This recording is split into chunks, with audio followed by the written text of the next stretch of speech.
I'm often asked, here in the ideal bureau,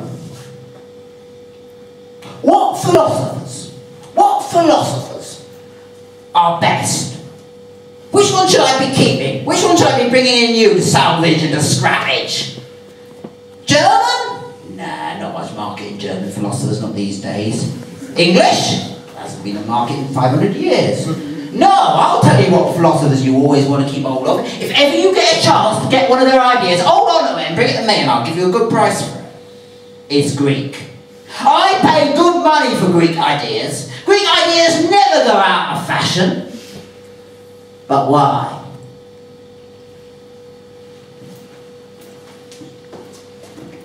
Why? It's a real question, actually.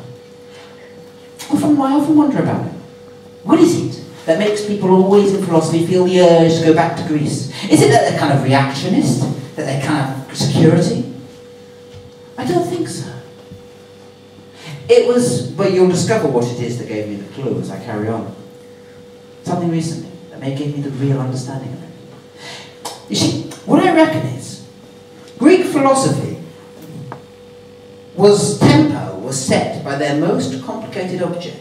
And they didn't have science, and they had science, but it was a bit kind of marginal. They had maths, but it's fine, but it's a bit plodding.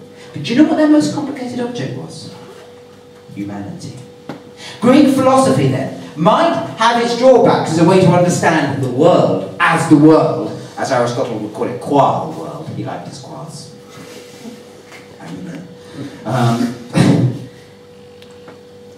But it was wonderful at understanding how humanity related to that world. Let me give you a straightforward example. And I hope at the beginning of this all sounds impossibly difficult and a bit scholastic. And then we'll get the point at the end. Aristotle, in two great books, the Physics and the Metaphysics, says there are 4 kinds of cause. 4. The first is material cause. That's the cause things have because they are. Stone is different from wood. Light is different from heat. Secondly, there are formal causes. Things have cause because they've got a shape. A cone is different, whether it is made from obsidian or glass. 3, there are efficient causes. One damn thing follows another. 4, there's theological cause. The kind of cause that desire has. And Aristotle presents these, as I said, in 2 books, and he's very clear. Absolutely clear. I want no doubt about this, he practically says. These causes are not equal. There are 2 of them that are suspect. He calls them slave, and being a misogynist, he calls them female. Material and efficient. He doesn't want you to like those. The real causes that matter in the world, he'll say, are form and desire. Desire goes with form. So much so that one of his masterworks, one of the greatest works of philosophy perhaps ever written, De Anima, of the soul.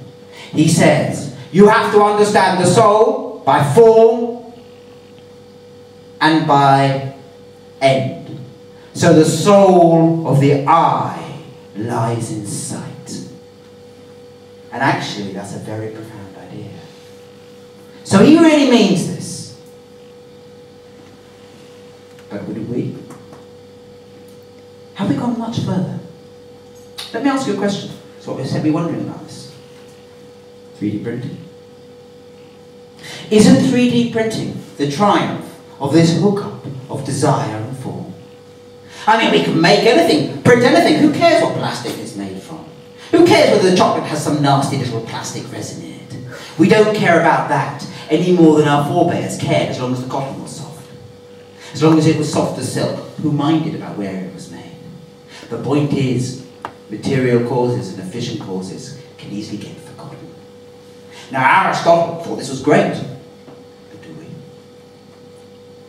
And if we don't, have we got any ability to move on it? I mean, this is the society of Primark. Who cares where the clothes come from?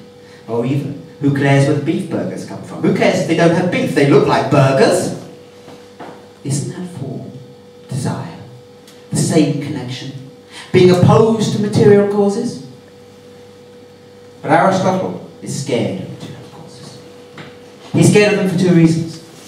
The first reason he's scared of material causes is he doesn't trust them. He doesn't trust that they might not be owned, that some man might own all the oil, because he knows that means they've got power.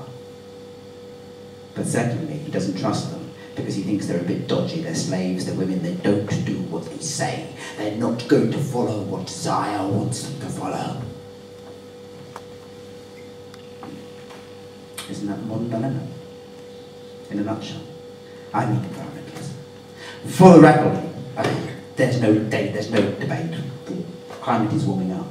But the actual dilemma is as old as philosophy. It's as old as Aristotle. He might have been scared of women, but we're scared of nature.